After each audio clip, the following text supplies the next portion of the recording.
Praise the lord. హల్లెలూయా.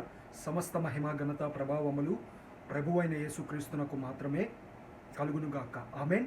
దేవుని ఉచితమైన కృపను బట్టి 2024లో దేవుడు జనవరి మంత్, ఫిబ్రవరి మంత్, మార్చ్ మంత్ దేవుడు తన ఉచితమైన కృప చొప్పున మనల్ని సజీవుల గుంపులో ఉంచి మరొక నెలను దేవుడు మనకు అనుగ్రహించి ఉన్నాడు. ప్రాముఖ్యంగా శ్రేష్టకరమైన దేవుని యొక్క వర్తమానమును వినుటకు మరొక శనివారమును దేవుడు మనకు అనుగ్రహించి ఉన్నాడు అనేక విషయాన్ని బట్టి నేను ప్రభువుని కృతజ్ఞతాస్తుతులు చెల్లించటం అనేది జరుగుతుందండి. ఈ రోజున ఒక ఉద్దేశము నిమిత్తమే దేవుడు మనతో మాట్లాడాలని చెప్పి అద్భుతమైన రీతిలో ఆశపడుతూ ఉంటుండగా పరిశుద్ధాత్మ దేవుడు ప్రతి ఒక్కరి జీవితంలో ఒక గొప్ప కార్యాన్ని ఈ రోజున జరిగించునుగాక. ఆమె ప్రార్థన చేసుకొని వాక్యాన్ని ధ్యానించుకుందాం. మహాపరిశుద్ధుడైన నా తండ్రి, నీకే స్తుతులు.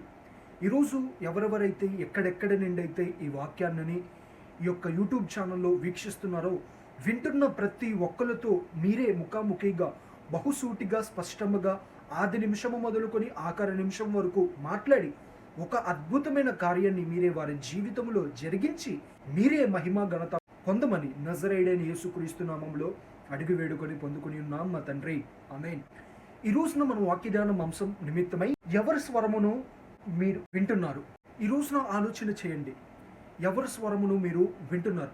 పరలోకానందం యూట్యూబ్ ఛానల్లో ఈ యొక్క ప్రోగ్రామ్ని వీక్షిస్తున్న అందరికీ నేను వేస్తున్న ప్రశ్న, మీరు ఎవరి స్వరమును వింటున్నారు? ఈ రోజున మనిషిగా మీరు ఎవరి స్వరాన్ని వింటున్నారు అని అంటున్నట్లయితే, మీరు తల్లిదండ్రుల స్వరం వింటున్నారా, లేకపోతే కుమారులు స్వరం వింటున్నారా, లేకపోతే మీ యొక్క రక్త సంబంధికులు స్వరం వింటున్నారా, లేకపోతే వాక్యము చెప్తున్న డియర్ బ్రదర్ అజయ్ కుమార్ స్వరం వింటున్నారా? వీటిని విషయం నిమిత్తమే నేను అడగట్లేదు, కానీ మీ యొక్క వ్యక్తిగత జీవితంలో మీరు ఎవరి స్వరమును వింటున్నారు?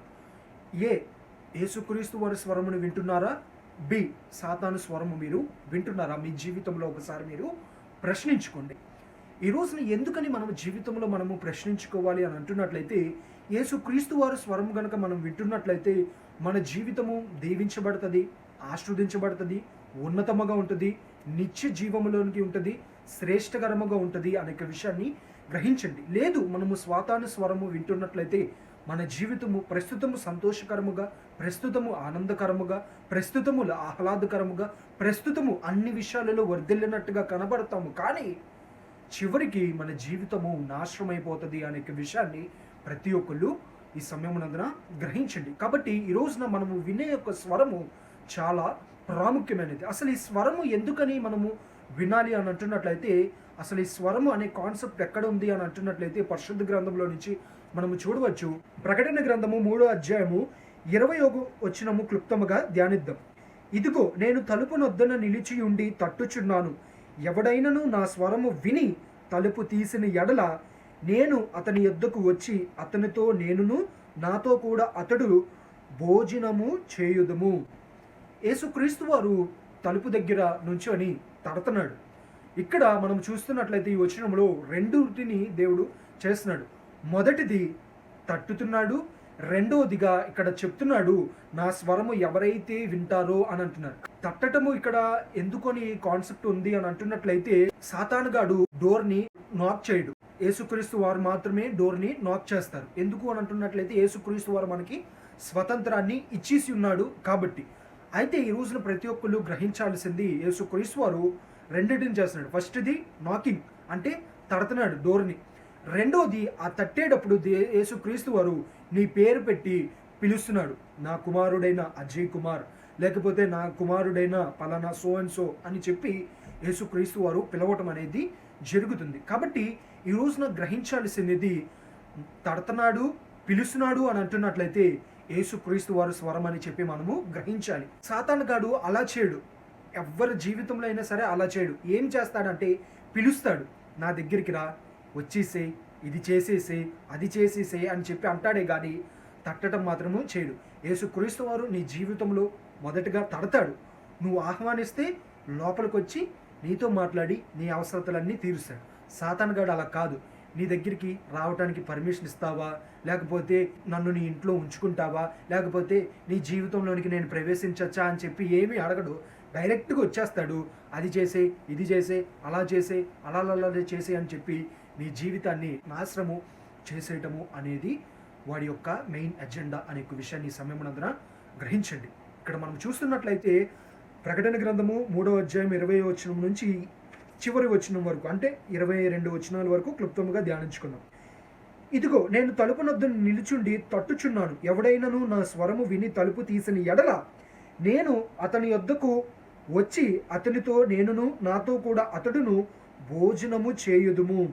నేను జయించిన నా తండ్రితో కూడా ఆయన సింహాసనమందు కూర్చుండి ఉన్న ప్రకారము జయించుచున్న వానిని నాతో కూడా నా సింహాసనమందు కూర్చుండ నిచ్చెదను. సంగములతో ఆత్మ చెప్పుచున్న మాట చెవి కలిగిన వాడు వినుగాక. ఆమేన్. స్వరముతో అనగా స్వరము వినుచున్నారు. స్వరం ఎలా వింటారు? ఇక్కడ గ్రహించాల్సింది, దేవుడికి మన పేరు తెలుసు కాబట్టి ఆయన నోటితో మనల్ని పిలుస్తాడు. కాబట్టి ఆ స్వరమును మనము ఐడెంటిఫై చేయాలి. అందుకని ఇక్కడ చెప్తున్న మాట, మీరు ఎవరి స్వరమును వింటున్నారు అంటే దేవుడు మాట్లాడతాడు, సాతాను కూడా వచ్చి మాట్లాడతాడు. కానీ ఇది దేవుని మాట లేకపోతే సాతాను మాట మనం ఎలా గ్రహించాలి అంటే, దేవుడు ఫస్ట్ నాక్ చేస్తాడు, తర్వాత మాట్లాడతాడు. సాతాను గడు నాకింగ్లు అలా ఏ ఉండడు, డైరెక్ట్గా వచ్చేయడం అనేది జరుగుతుంది. కాబట్టి ప్రతి ఒక్కరి జీవితంలో శ్రద్ధ కలిగి ఉండాలి. మీరు ఎవరైనా సరే దేవుని స్వరము గనక విని ఆహ్వానించినట్లయితే ఇక్కడ దేవుడు వాక్యం చెప్పబడుతున్నది, అతడితో నేనును నాతో అతడు కూడా కలిసి భోజనము చేయుదుము. భోజనం ఎందుకు చేస్తారండి? ఈ రోజున ఒకసారి ఆలోచన చేయండి. ఎదుటి వ్యక్తి ఇంటికి వెళ్ళారు, లేకపోతే తోటి వ్యక్తులు ఇంటికి వెళ్ళి ఉన్నారు. భోజనం ఎందుకు చేస్తారు? సంబంధాలు నిలబడాలని చెప్పి. లేకపోతే పెళ్ళిళ్ళు ఎందుకు చేస్తారు? మేమంతా ఒకటే సంబంధం కలిగి ఉన్నామని చెప్పి. లేకపోతే మేము అతనితో సంబంధము కుదుర్చుకున్నాము అని చెప్పడానికి ఈ ఉద్దేశం నిమిత్తమే భోజనాలు చేస్తారు, కానీ వేరే ఒక ఉద్దేశం నిమిత్తమే కాదు. అంటే ఇక్కడ దేవుని వాక్యము చెప్పబడుతున్నది, అతనితో కూడా నేనును నాతో కూడా అతడును కలిసి భోజనము చేయుదుము అనంటే దేవుడికి వ్యక్తికి మధ్య ఏమి చేయబడుతున్నది? సంబంధము, సంధి చేయబడుతున్నది అనే విషయాన్ని ప్రతి ఒక్కళ్ళు గ్రహించండి. అంటే దేవుడు నాక్ చేస్తున్నాడు, మాట్లాడుతున్నాడు. నువ్వు నాక్ చేసినప్పుడు డోర్ తెరిస్తే ఆయన మాట్లాడి లోపలికి వస్తాడు.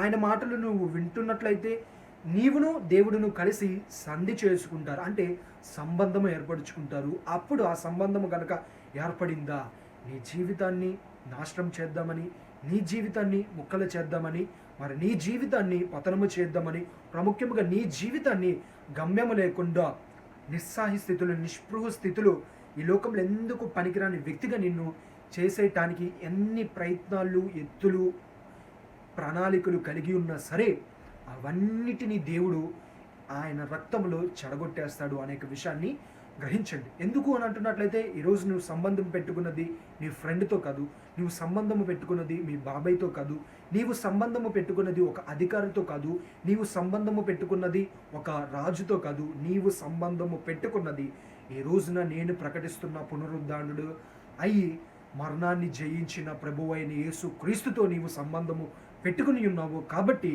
ఆ సంబంధము నుండి, ఆ సంధి నుంచి నేను ఎవ్వరూ వేరు చేయరు. కాబట్టి నీవు భయపడాల్సిన అవసరం లేదు అనే విషయాన్ని గ్రహించండి. ప్రాముఖ్యముగా ఇటువంటి సంబంధము నేను దేవునితో కలిగి ఉన్నాను అని తెలుసుకోవాలంటున్నట్లయితే ఈ రోజున నీ జీవితంలో అనేకమైన సమస్యలు, అనేకమైన ఇబ్బందులు వస్తున్నాయి అని అంటున్నట్లయితే నీ జీవితము దేవునితో సంధి చేయబడినది, అనగా నీవు ఒక ఉన్నతమైన చోటులో నీవు ఉండబడుతున్నావు. అయితే ఆ స్థానానికి వెళ్లకుండా ఈ రోజున ఈ స్వరాన్ని విని లోకానుసారముగా జీవించాలని సాతానుగాడు అనేకమైన తంత్రాలు తీసుకొని వచ్చి నీ జీవితాన్ని నాశనం చేయాలని ఆశపడుతున్నాడు. కాబట్టి ఏ విషయం నిమిత్తమై భయపడాల్సిన అవసరం లేదు. దేవుడు మనకు తోడై ఉన్నాడు అనే విషయాన్ని సమయమునందున గ్రహించండి. నేను జయించిన నా తండ్రితో కూడా ఆయన సింహాసనమందు కూర్చుండి ఉన్న ప్రకారము జయించు వానిని నాతో కూడా నా సింహాసనమందు కూర్చుండ నిచ్చెదను. యేసుక్రీస్తు వారు ఏమి జయించి ఉన్నారు? మరణాన్ని జయించి ఉన్నారు. యేసుక్రీస్తు వారు ఏం జయించి ఉన్నారు? పాపాన్ని జయించి ఉన్నారు. యేసుక్రీస్తు వారు ఏం జయించి ఉన్నారు? శ్రమలను జయించి ఉన్నారు. యేసుక్రీస్తు వారు ఏం జయించి ఉన్నారు?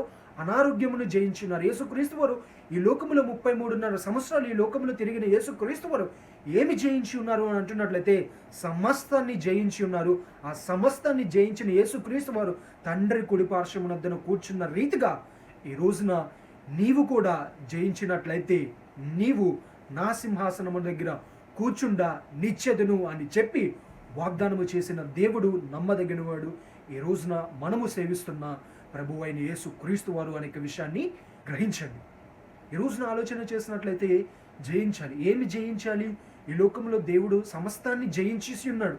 ఆయన జయించేసిన యేసు క్రీస్తు వారు ఈ రోజున నీవు కూడా సిలువ వేయబడాలి, నీవు కూడా రక్తాన్ని చిందించాలి, నీవు కూడా ప్రత్యక్ష గుడారములోనికి రావాలంటే పరిశుద్ధముగా జీవించాలి, నీవు కూడా దహన బలులు నువ్వు చేయాలి, నీవు కూడా సర్వాంగ హోమములు నీవు చెయ్యాలి, లేకపోతే నీవు కూడా పలానా ఏ అనే సున్నతి చేయించాలి, బి అనేది చేయాలి, సి అనే చేయాలి, ధర్మశాస్త్రమును అనుసరించాలి.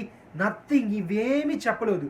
ఇవన్నిటినీ జయించిన యేసు క్రీస్తు వారు తండ్రి కుడి పార్శ్వమునొద్దన కూర్చున్న రీతిగా ఈ రోజున నీవు జయించాల్సింది ఏంటి అని అంటున్నట్లయితే దేవుని వాక్యాన్ని నీవు పాటించి నీ జీవితంలో యాత్రలో నీవు ఎదుర్కొంటున్న పాపమును నీవు జయించాలి. అంటే యేసుక్రీస్తు వారు తడతాడు, నానా నీ జీవితాన్ని బాగు చేయాలనుకుంటున్నా, నీ హృదయంలో నాకు చోటిస్తావా, నీ జీవితాన్ని కడతా, నీ జీవితాన్ని నిలబెడతా, నీ జీవితాన్ని ఉన్నతముగా దీవిస్తా అని చెప్పి తట్టి మాట్లాడతాడు. ఆహ్వానిస్తే సంధి చేసుకుంటారు. అదే రీతిగా ఈ రోజున సాతానుగాడు నీ జీవితాన్ని నేను పాడు చేయాలనుకుంటున్నాను బ్రదర్, నీ జీవితాన్ని నేను నాశనం చేద్దాం అనుకుంటున్నాను బ్రదర్, నీ జీవితాన్ని నేను నరకంలో పడేద్దాం అనుకుంటున్నాను సిస్టర్ అని ఎప్పుడు సాతానుగాడు అలాగా చెప్పడు. డైరెక్ట్గా వచ్చేస్తాడు. నీ పర్మిషన్ లేకుండానే వచ్చి అక్కర్లేనివని నీ మనసులో పెట్టి నీ వీక్నెస్ని గమనించి క్రమముగా అన్నిటినీ చేస్తాడు. ఆ క్రమము ఆలోచనలు తలంపులు నీ మనసులోనికి రావటము పాపము కాదు, కానీ వచ్చిన ఆలోచనలను ప్రణాళికలను తలంపులను బట్టి నీ జీవితాన్ని నీవు కొనసాగిస్తున్నట్టు అంటే సహకరిస్తున్నట్టుగా నీవు ఉంటున్నట్లయితే అది నీ జీవితంలో తప్పు, అది నీవు చేయకూడదు అని చెప్పి దానిని నీవు జయించాలంటే నిష్ఠ కలిగి యోసేపు పారిపోయిన రీతిగా నీవు కూడా అటువంటి నిష్ఠ కలిగి నీవు జీవించాలి. ప్రార్థనలో నీవు ఎక్కువ గడపాలి, అనగా దానియేలు వలె నీవు ఉండాలి అని చెప్పి దేవుడు ఆశపడుతుంది. ఆ రీతిగా నీవు చేసి జయించినట్లయితే, అనగా ఈ భయంకరమైన పాపిష్టి లోకములో పాపానికి నో చెప్పి ప్రభువు వైపు తిరుగుతున్న నీవు ఆయన రాజ్యంలో కూర్చుండా నిచ్చెదను అని అంటున్నాడు. ఒక ప్రెసిడెంట్ సీట్లో కాదు, ఒక ప్రైమ్ మినిస్టర్ సీట్లో కాదు, ఒక ఎంపీ సీట్లో కాదు, ఒక ఎమ్మెల్యే సీట్ల దగ్గర కాదు, సాక్షాత్తు ఈ లోకాన్ని సృష్టించిన సృష్టికర్త అయిన నజరేయుడైన యేసుక్రీస్తు వారు సింహాసనం దగ్గర నిన్ను కూర్చుండబెడతాను అని అంటున్నాడు. అంత గొప్ప ఆఫర్ దేవుడు నీకు ఇచ్చి ఉన్నాడు. మరి ఆ ఆఫర్ని ఈ రోజుని నీవు క్లెయిమ్ చేసుకోవాలంటే ఈ రోజున నీవేమి చేయాలి అని అంటున్నట్లయితే పాపానికి గుడ్ బై చెప్పాలి అని అంటున్నారు. రెండవదిగా అక్కడ మనకి కనబడుతున్న ఒక మాట, సంగములతో ఆత్మ చెప్పుచున్న మాట చెవిగలవాడు వినును గాక. సంగములతో, సంఘం అంటే సహవాసముగా గుంపుగా మనము వెళ్ళేది అని ఈ యొక్క విషయంలో దీనికి కింద మనం ఎజ్యూమింగ్గా మనము చూడవచ్చు. అయితే ఇటువంటి అందరితో దేవుడు చెప్తున్నది, అది ఏ అనే వ్యక్తి అయినా, బి అనే వ్యక్తి అయినా, క్రీస్తుని ఎరిగిన వ్యక్తి అయినా, క్రీస్తుని నమ్ముకోని వ్యక్తివైనా సరే, నీవు ఎవరివైనా ఎంతటి వ్యక్తివైనా సరే, నీవు ఆత్మ కలిగిన మాట చెవి కలిగిన వాడు వినుగాక. తట్టే స్వరము నీవు విన్నావు అని అంటున్నట్లయితే నీవు ఆయన మాట వింటావు. ఆయన మాట విన్నావు అని అంటున్నట్లయితే ఆయనతో సంధి చేసుకుంటావు. ఆయనతో నీవు సంధి చేయబడి ఉన్నదా, ఆయనతో పాటు నీవు పాపాన్ని జయించగలవు. ఆయనతో పాటు నీవు కలిసిన పాపాన్ని నీవు జయించినట్లయితే నిశ్చయముగా ఆయన సింహాసనము దగ్గర నీవు కూర్చుండే స్థానమును సంపాదించుకుంటావు అని యేసుక్రీస్తు వారు ఈరోజు చెప్పటం అనేది జరుగుతుంది. మరి ఈ రోజున వాక్యం వింటున్న డియర్ బ్రదర్స్ అండ్ వాక్యం వింటున్న డియర్ సిస్టర్స్, ఈ రోజున చెప్పండి, మీరు ఎవరి స్వరాన్ని వింటున్నారు? సాతాను స్వరమా, యేసుక్రీస్తు వారి స్వరమా? యేసుక్రీస్తు వారి స్వరము వింటున్నట్లయితే, వినాలి అంటే మొదటగా ఆయన తట్టే తలుపుని వినాలి. ఆ తలుపు తడతాడు, నీ జీవితాన్ని బాగు చేస్తాను అని చెప్పి నీవు అప్పుడు అవకాశం ఇచ్చి నీవు విని ఆయన మాటకి నీవు లక్ష్య పెట్టినట్లయితే ఆహ్వానములో ఆయన నీ హృదయంలోనికి వస్తాడు, అన్నిటినీ క్లీన్ చేసేస్తాడు, ప్రతీది నిన్ను కొట్టివేస్తాడు, పరిశుద్ధునిగా నిన్ను తీర్చిదిద్దుతాడు, ప్రాముఖ్యంగా గొప్ప అవకాశము భాగ్యాన్ని నీకు ఇస్తాడు. మనిషిగా ఈ రోజున ఒకసారి ఆలోచన చేయండి. బయట ఏ అనే రిలీజను, బి అనే రిలీజన్ ఉంది, క్రిస్టియానిటీ ఉంది. క్రిస్టియానిటీ వాళ్ళు వచ్చి మీకు ప్రార్థన చేయొచ్చా అండి, యేసు ప్రభు వారి గురించి మీకు చెప్పచ్చా అండి, ఆ దేవుడు చేసిన సిలువ త్యాగము గురించి మీతో కొన్ని మాటలు పంచుకోవచ్చా అండి, మీ కొరకు మేము ఉపవాసం ఉండి ప్రార్థన చేయొచ్చా అండి, మీ కొరకు మీకు నేను ఒక బైబిల్ ఇవ్వచ్చా అండి అని చెప్పి ఫస్ట్ వాళ్ళు ఏం చేస్తారు, అడుగుతారు, అంటే తడతారు. వాళ్ళు అది విన్నారనుకోండి, తర్వాత ఓకే అని చెప్తే వాళ్ళు ఏం చేస్తారు, ఆటోమేటిక్గా చెప్పటము మొదలు పెడతారు, యేసు వైపు తిప్పటము మొదలు పెట్టడం అనేది జరుగుతుంది. సాతానుగాడు అలా చేయడుగా. ఎలా చేస్తాడంటే మనుషులలో దూరి, ఎప్పుడైనా ఆలోచన చేయండి, మనుషులు ఎప్పుడైనా వచ్చి, అరే నీకు ఇష్టమైతే మందు తాగుదాం, నీకు ఇష్టమైతే సిగరెట్ తాగుదాము, నీకు ఇష్టమైతే సినిమాకి వెళ్దాము, నీకు ఇష్టమైతే పలానా పాపశాలకి వెళ్దాము అని చెప్పి ఏ ఫ్రెండ్ అయినా అంటాడా? నో నో నో అనరు. ఏమంటారు? సినిమాకి వెళ్దాం పదా, తాగుదాం, అక్కడికి వెళ్దాం పదా, ఇక్కడికి వెళ్దాం పదా అని అలాగా ఉండటం అనేది జరుగుతుంది. కాబట్టి ఈ రోజున నీవు ఎవరి స్వరమును నీవు వింటున్నావో అది నీ జీవితానికి ప్రాముఖ్యత. ఈ రోజున వాక్యం వింటున్న వాళ్ళు ఎంత వయసు వచ్చిందో నాకు తెలియదు, కానీ దేవునికి తెలుసు. ఇప్పటి వరకు సాతాను స్వరము వింటూ జీవితాన్ని నాశనం చేసేసుకున్నారేమో.